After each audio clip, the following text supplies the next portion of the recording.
আগামী 14 ফেব্রুয়ারি দিবাগত রাত হলো শবে বরাতের রাত।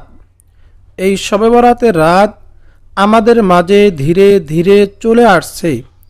আমরা কি এমন কোনো আমল করতে পেরেছি যে আমল দ্বারা শবে বরাতের রাতটাকে আহলান সাহলান জানাইতে পারবো? প্রিয় দর্শক, তো আজকের ভিডিওতে এমন 3টি দরুদের সাথে আপনাদেরকে পরিচয় করিয়ে দেব। এই দরুদগুলো এই সময়কালের মধ্যবর্তী সময় যদি পাঠ করতে পারেন, নবী করিম সাল্লাল্লাহু আলাইহি ওয়াসাল্লাম কঠিন হাসরের ময়দানে অবশ্যই সুপারিশ করবেন আমাদেরকে। বলুন না সুবহানাল্লাহ।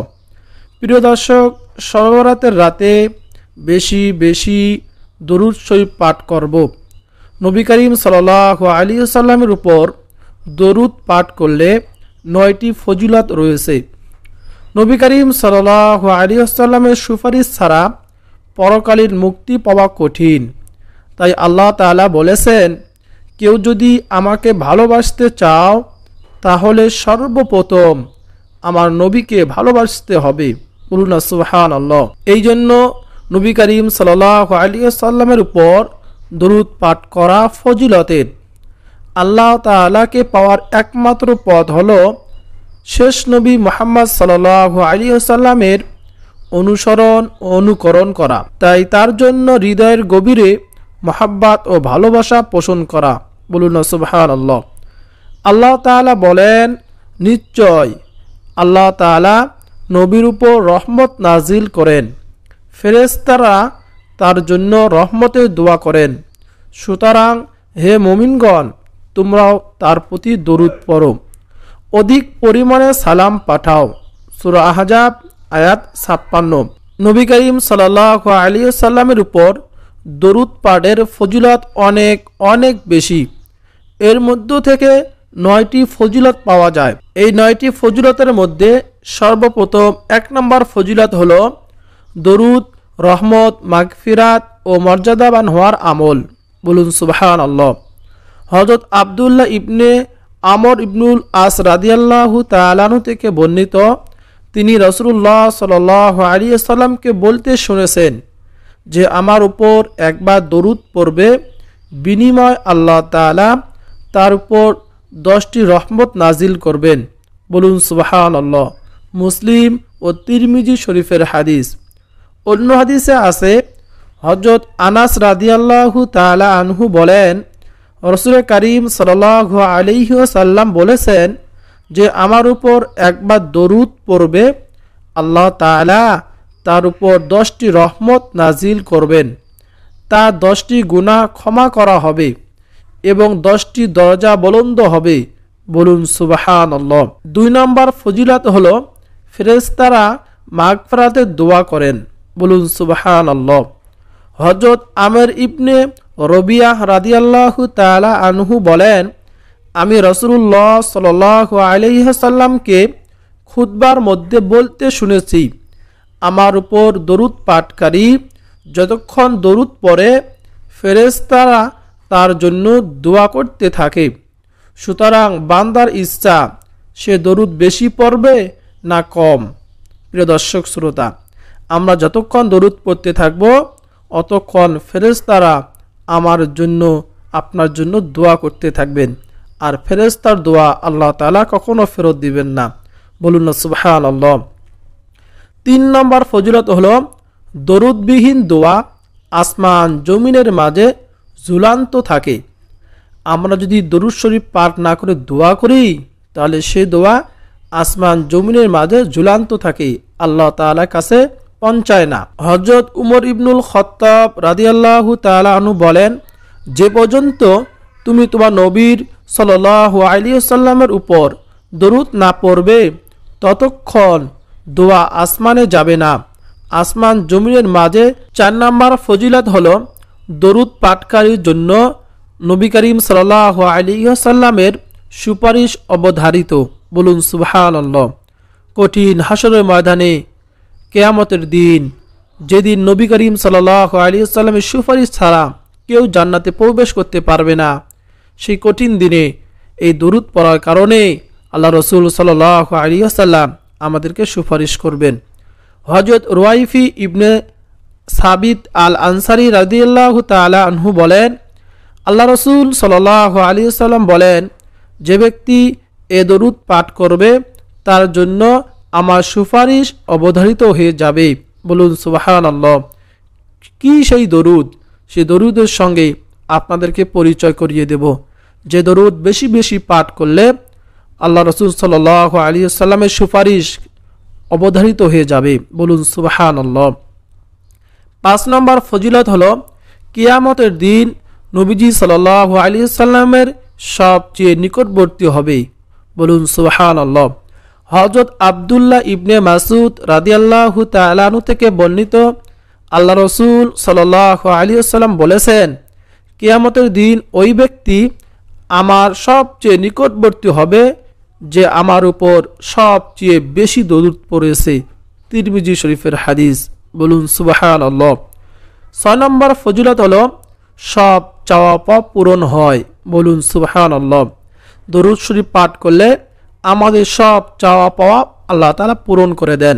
হযরত উবাই ইবনে কাব রাদিয়াল্লাহু তাআলা আনহু বলেন, একবার রাসূলুল্লাহ সাল্লাল্লাহু আলাইহি ওয়াসাল্লাম জিকরুল্লাহর খুব তাগিদ করলেন।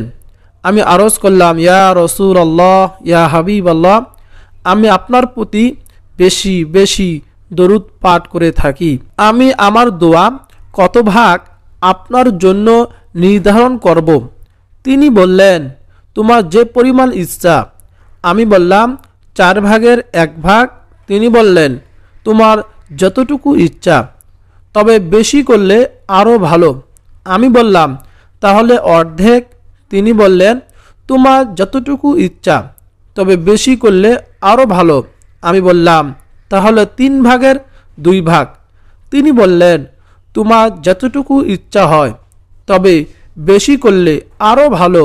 আমি বললাম, তাহলে কি আমার দোয়ার পুরোটাই হবে আপনার প্রতি দরুদ? তিনি বললেন, তবে তো তোমার মাকসুদ হাসিল হবে। বলুন সুবহানাল্লাহ। তোমার গুনাহ মাফ করা হবে। বলুন সুবহানাল্লাহ। সুবহানাল্লাহি ওয়া বিহামদিহি। 7 নম্বর ফজিলত হলো যে চায় তাকে অটল দোয়া হয়। যে চায় তাকে অটল দোয়া হোক। হযরত আবু হুরায়রা রাদিয়াল্লাহু তাআলা আনহু বলেন, আল্লাহ রসুল সাল্লাল্লাহু আলাইহি ওয়াসাল্লাম ইরশাদ করেছেন, যে চায় আমাদের উপর অর্থ আল্লাহ তাআলার বায়াতের উপর দরুদ পাঠের সময় তাকে পাত্র ভরে দেওয়া হোক। বলুন না সুবহানাল্লাহ। 8 নম্বর ফজিলত হলো উম্মতের সালাম নবীজি সাল্লাল্লাহু আলাইহি ওয়াসাল্লামের নিকট পৌঁছায় দেওয়া হয়। বলুন সুবহানাল্লাহ। আমরা যখনই দরুদ পাঠ করি, কিছু সংখ্যক ফেরেশতা আল্লাহ রসুল সাল্লাল্লাহু আলাইহি ওয়াসাল্লামের কাছে সঙ্গে সঙ্গে এই দরুদ পৌঁছায়া দেন এবং রসুল সাল্লাল্লাহু আলাইহি ওয়াসাল্লাম খুশি হয়ে আমাদের জন্য দোয়া করেন। বলুন সুবহানাল্লাহ। হযরত আব্দুল্লাহ ইবনে মাসউদ রাদিয়াল্লাহু তাআলা আনহু বলেন, রাসূল কারীম সাল্লাল্লাহু আলাইহি ওয়াসাল্লাম ইরশাদ করেছেন, আল্লাহ তাআলা জমিনে বিচরণকারী কিছু ফেরেশতা আছেন, তারা আমার নিকট উম্মতের পক্ষ থেকে প্রেরিত সালাম পৌঁছায়া থাকেন। বলুন না সুবহানাল্লাহ। প্রিয় দর্শক শ্রোতা, এই জন্য এই পবিত্র রজনী, পবিত্র শবে বরাতের রাতে আমরা বেশি বেশি দরুদ পাঠ করব, তাহলে আমাদের দোয়া কবুল হবে এবং এই ফজিলতগুলো আমরা অর্জন করতে পারবো। শুধু এই রাত্রিতে না, আমরা এখন থেকেই যখনই সময় পাবো বেশি বেশি দরুদ পাঠ করব। সর্বশেষ 9 নম্বর ফজিলত হলো গরিবরা সদকার সওয়াব পাবে। বলুন সুবহানাল্লাহ। যারা গরিব রয়েছেন, দান সদকা করতে পারেন না, তারা দরুদ পড়লে সদকার সওয়াব পাবেন। হযরত আবু সাঈদ খুদরি রাদিয়াল্লাহু তাআলা থেকে বর্ণিত, রাসূলুল্লাহ সাল্লাল্লাহু আলাইহি ওয়াসাল্লাম বলেছেন, যে মুসলমানদের দান করার সামর্থ্য নেই সে যেন দোয়া বলে। দোয়াটি হলো, আল্লাহুম্মা সাল্লি আলা মুহাম্মাদ আবদিকা ওয়া রাসূলিক ওয়া সাল্লি আলাল মুমিনিনা ওয়াল মুমিনাত ওয়াল মুসলিমিনা ওয়াল মুসলিমাত। এটা তার জন্য জাকাত সদকা হিসাবে গণ্য হবে। বলুন সুবহানাল্লাহ। আমরা যদি এই দরুদটি পাঠ করতে পারি, জাকাত সদকা করার হিসাবে গণ্য হবে, এই পরিমাণ সওয়াব পাবো। দোয়াটি হলো, আবারও বলছি, আল্লাহুম্মা সল্লি আলা মুহাম্মাদ আবদিকা ওয়া রাসূলিক ওয়া সল্লি আলাল মুমিনিনা ওয়াল মুমিনাত ওয়াল মুসলিমিনা ওয়াল মুসলিমাত। রাসূলুল্লাহ সাল্লাল্লাহু আলাইহি ওয়াসাল্লাম বলেছেন, যে ব্যক্তি জুমার দিন আসরের নামাজের পর ওই স্থানে বসা অবস্থায় ৮০ বার দরুদ শরীফ পাঠ করবে, তার ৮০ বছরের গুনাহ মাফ করা হবে এবং ৮০ বছরের নফল ইবাদত সব তার আমলনামায় লেখা হবে। বলুন সুবহানাল্লাহ। প্রিয় দর্শক শ্রোতা, যেহেতু পবিত্র শুক্রবারে হচ্ছে পবিত্র শবে বরাত, অবশ্যই এই শুক্রবারে আমরা আসরের নামাজ পড়ে এই দরুদটি ৮০ বার পাঠ করব।